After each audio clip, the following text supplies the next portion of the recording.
السلام علیکم viewers,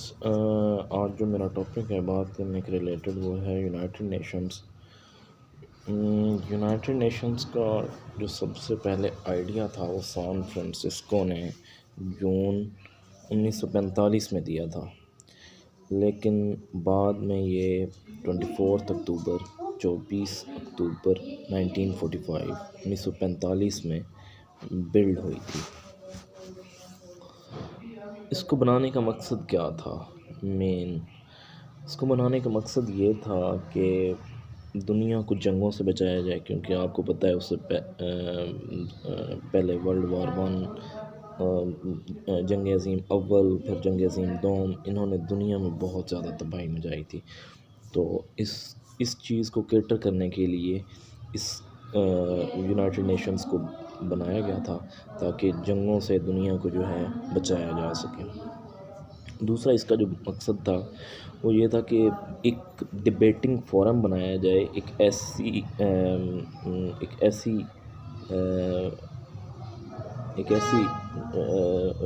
team تشکیل دی جائے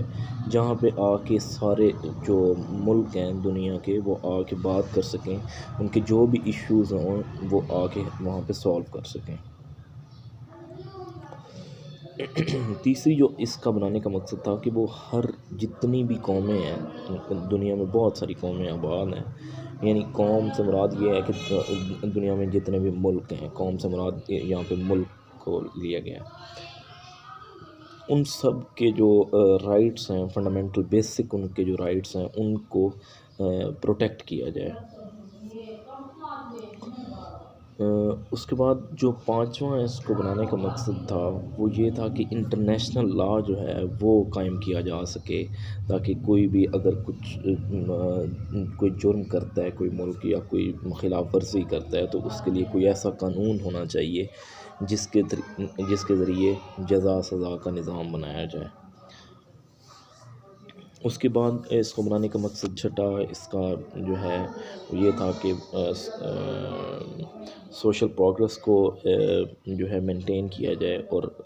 جو نظام زندگی ہے اس کو بہتر کیا جائے، خاص طور پہ غریب ممالک میں۔ اس کے جو کچھ اصول ہیں، پرنسپلز ہیں، ان میں جو مین ہے وہ یہ ہے کہ جتنے بھی ملک ہیں ان کی سورینٹی جو ہے، سالمیت، اس کو جو ہے برقرار رکھا جائے گا جتنے بھی ملک ہیں۔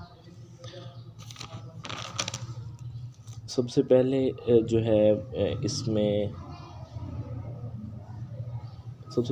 جو ہے کہ جتنے بھی ملک ہیں اس میں شامل ہوتے ہیں وہ فورس یوز نہیں کریں گے، وہ کسی بھی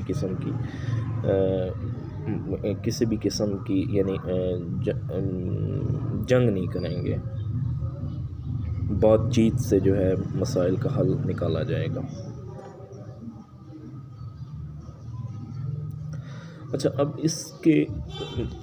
یہ تو بن گئی، ٹھیک ہے، اس کو بنانے کے مقاصد تھے وہ بھی بہت بہترین تھے کہ دنیا کو جو ہے جنگوں سے بچایا جائے، نظام زندگی کو بہتر کیا جائے، لیکن اب اس میں یہ چیز ہے کہ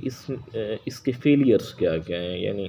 ہر چیز جو ہوتی ہے اس کے کچھ نہ کچھ پروز ہوتے ہیں، کچھ کونس ہوتے ہیں، یعنی فائدے نقصان ساتھ ساتھ ہوتے ہیں۔ سب سے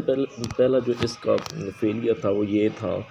کہ یہ جو دنیا کی بڑی دو طاقتیں تھیں، یعنی رشیا اور امریکہ، یہ ان کی ایک باندھی بنی ہوئی تھی، یعنی یہ ایسا نہیں تھا کہ بالکل میرٹ کے اوپر فیصلے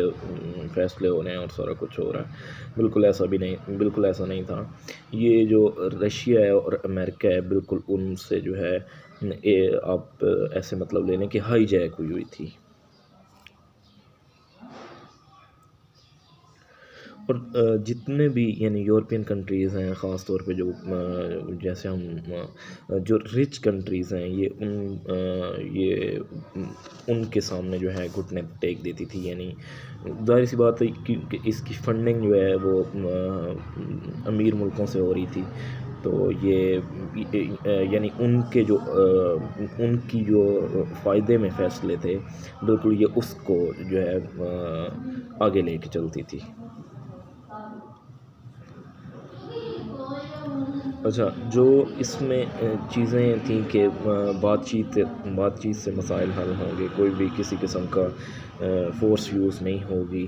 تو سب سے پہلے تو میں اس چیز پہ بات کرنا چاہوں گا کہ کشمیر کا مسئلہ 1947 سے اسٹارٹ ہے، تو 1947 سے آپ خود حساب لگا لیں کہ تقریباً ایک صدی ہونے کو ہے، ابھی تک یہ مسئلہ حل نہیں ہوا۔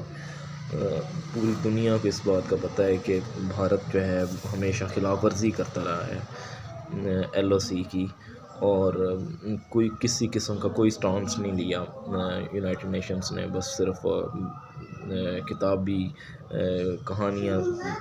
گھڑی جا رہی ہیں اور لکھی جا رہی ہیں، اور بس اور کچھ کوئی خاص جو ہے پریشر اور دباؤ نہیں ڈالا جا رہا بھارت پہ کہ وہ اس ایشو کو ریزالو کرے۔ اچھا، اس کا ایک اور فیلئر کا جو بہت بڑی چیز ہے وہ یہ ہے کہ یہ جو اس کے مقاصد تھے، یعنی دنیا کو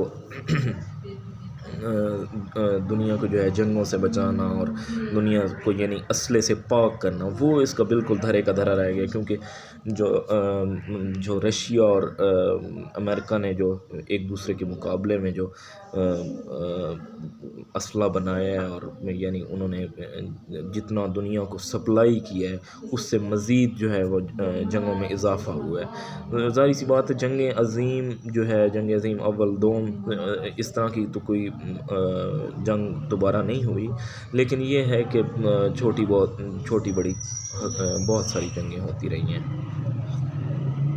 بلکہ امریکہ خود ان میں انوالو بھی رہا ہے، جیسے کہ ایران، عراق، لیبیا اور اسرائیل بہت سارے ممالک میں انوالو رہا ہے، آپ اس کو بھی دیکھ سکتے ہیں۔